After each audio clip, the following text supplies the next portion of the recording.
Él no me suelta, me tiene aferrado. Él no se aparta, se queda a mi lado. Me tiene en sus manos. La paz de nuestro Señor Jesucristo esté con cada uno de ustedes, hermanos. Comparto con ustedes la lectura del Santo Evangelio según San Marcos, capítulo 5, versículos del 21 al 43. En aquel tiempo, Jesús atravesó de nuevo en barca a la otra orilla y se le reunió mucha gente a su alrededor y se quedó junto al mar.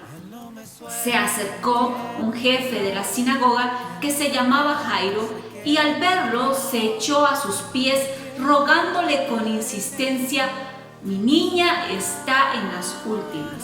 Ven, impon las manos sobre ella para que se cure y viva». Se fue con él y lo seguía mucha gente que lo apretujaba.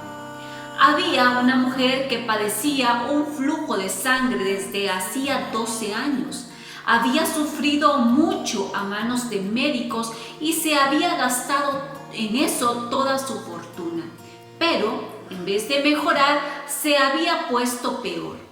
Oyó hablar de Jesús y, acercándose por atrás de la gente, le tocó el manto, pensando: «Con solo tocarle el manto, curaré». Inmediatamente se secó la fuente de sus hemorragias y notó que su cuerpo estaba curado.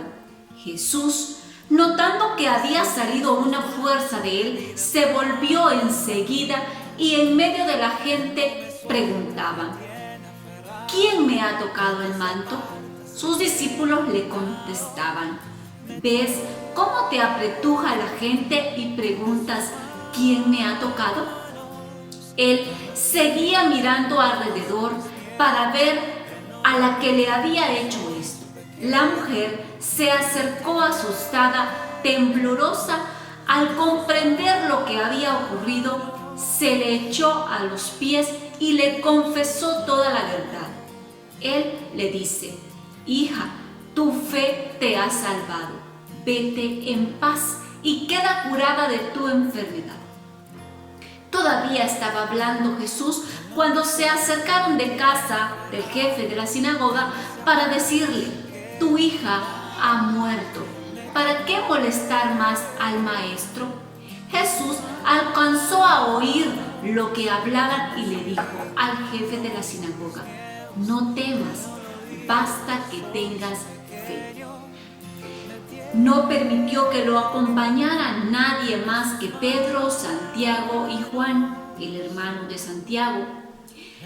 Llegaban a casa del jefe de la sinagoga y encuentran el alboroto de los que lloraban y se lamentaban a gritos. Y después de entrar les dijo: «¿Qué estrépito y qué lloros son estos? La niña no está muerta, está dormida». Y se reían de él. Pero él los echó a todos y con el padre y la madre de la niña y sus acompañantes entró donde estaba la niña, la cogió de la mano y le dijo: «Talita cumi», que significa: «Contigo hablo, niña, levántate». La niña se levantó inmediatamente y echó a andar. Tenía 12 años y se quedaron fuera de sí, llenos de estupor. Les insistió en que nadie se enterase y les dijo que le dieran de comer a la niña. Palabra del Señor. Este pasaje del Evangelio está cargado de milagros que ocurren por fe. Pero no quiero dejar de pasar o de resaltar algo que me impresionó. Inicia este pasaje diciendo: «Atravesó de nuevo Jesús en barca a la otra orilla». ¿En qué orilla me encuentro yo? Y sea donde sea que yo esté, Jesús atravesará muros de indiferencia, de rencor, de pecados, lagos quizás de lágrimas, desiertos de soledad. Y Jesús los atravesará para llegar a mi encuentro. Él está dispuesto a venir y quedarse.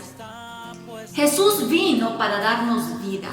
Jesús lo que atravesó fue la muerte, venciéndola para que ya no vivamos con miedo, congojados, gastando nuestra fortuna, que podría ser nuestra vida, en cosas pasajeras.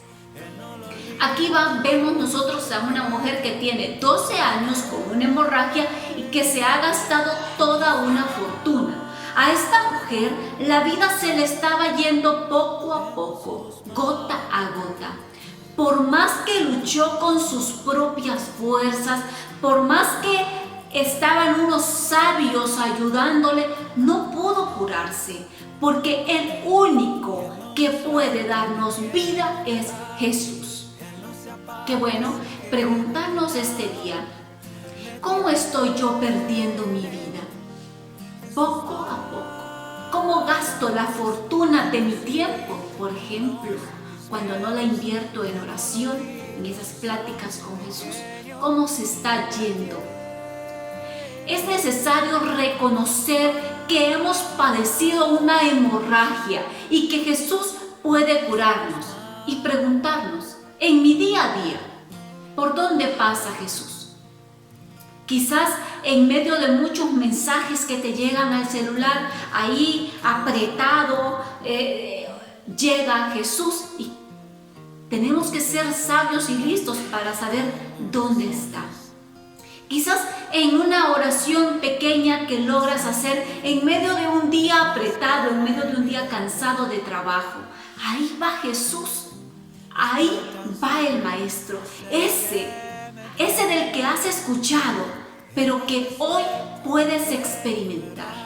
Y no tengas miedo y acércate, atrévete a tocarle el borde de su manto y recibe vida con esa oración, con ese mensaje quizás que te llega este día. Recibe vida, porque solo de Él podemos recibir, podemos parar esa muerte, esa hemorragia, esa pérdida de nuestra fortuna, solo con Jesús. Se habrá experimentado que podemos pasar en las redes sociales todo el día y en vez de darnos vida, eso nos quita el tiempo, quizás terminamos cansados, agotados. Pero si abrimos la bendita palabra de Dios y leemos, por pequeño que sea lo que leamos, pero eso nos va a regresar vida, nos va a dar vida. Quise llamar a esta reflexión, no temas, basta que tengas fe. Porque después de este milagro de curación, de regresar vida a esta mujer, llegan a decirle a Jairo, ya no molestes al maestro, tu hija murió. El camino de Jairo es interesante. El camino de Jairo, este camino que emprende Jairo cuando va a Jesús, le plantea su necesidad y emprenden juntos un viaje de regreso. En el camino se agregan otros, entre ellos esta mujer de la que les hablé que tenía una necesidad, que ni se atreve a plantear la necesidad a Jesús. Esta mujer está cargada de fe y recibe el milagro. En este camino de Jairo, también Jairo aprende, crece, se fortalece. Y así debe pasar con nuestro caminar. Aunque no hayamos recibido el milagro aún, sin duda, en el caminar con Jesús crecemos. En el caminar con Jesús nos fortalecemos. Me gustaría pensar en la postura de Jairo, porque otro en el lugar de Jairo habría dicho, son los últimos momentos con mi hija, mejor me quedo con ella, porque este hombre no mira eso. Este hombre decide ir a buscar a Jesús. Y eso es lo definitivamente trascendental. Yo no sé qué noticias te han dado. Quizás te estén diciendo, ya no le dediques tiempo a la oración, a este asunto, esto ya no hay nada que hacer, esto ya murió. Jesús, este día te responde, no temas, basta que tengas fe. Quedémonos con esta respuesta llena de esperanza. No importa cuánto tarde el Maestro en llegar. Lo importante es que los milagros ya están sucediendo. Así que este día, como Jairo, atrevámonos a buscar a Jesús, a llevarlo a nuestra casa, a llevarlo a nuestra realidad. Aunque nos digan que ya no hay nada que hacer, no tengamos miedo. Basta que tengamos fe. Vencernos por amor para alcanzar la santidad. Él no me suelta, me tiene aferrado. Él no se aparta, se queda a mi lado. Me tiene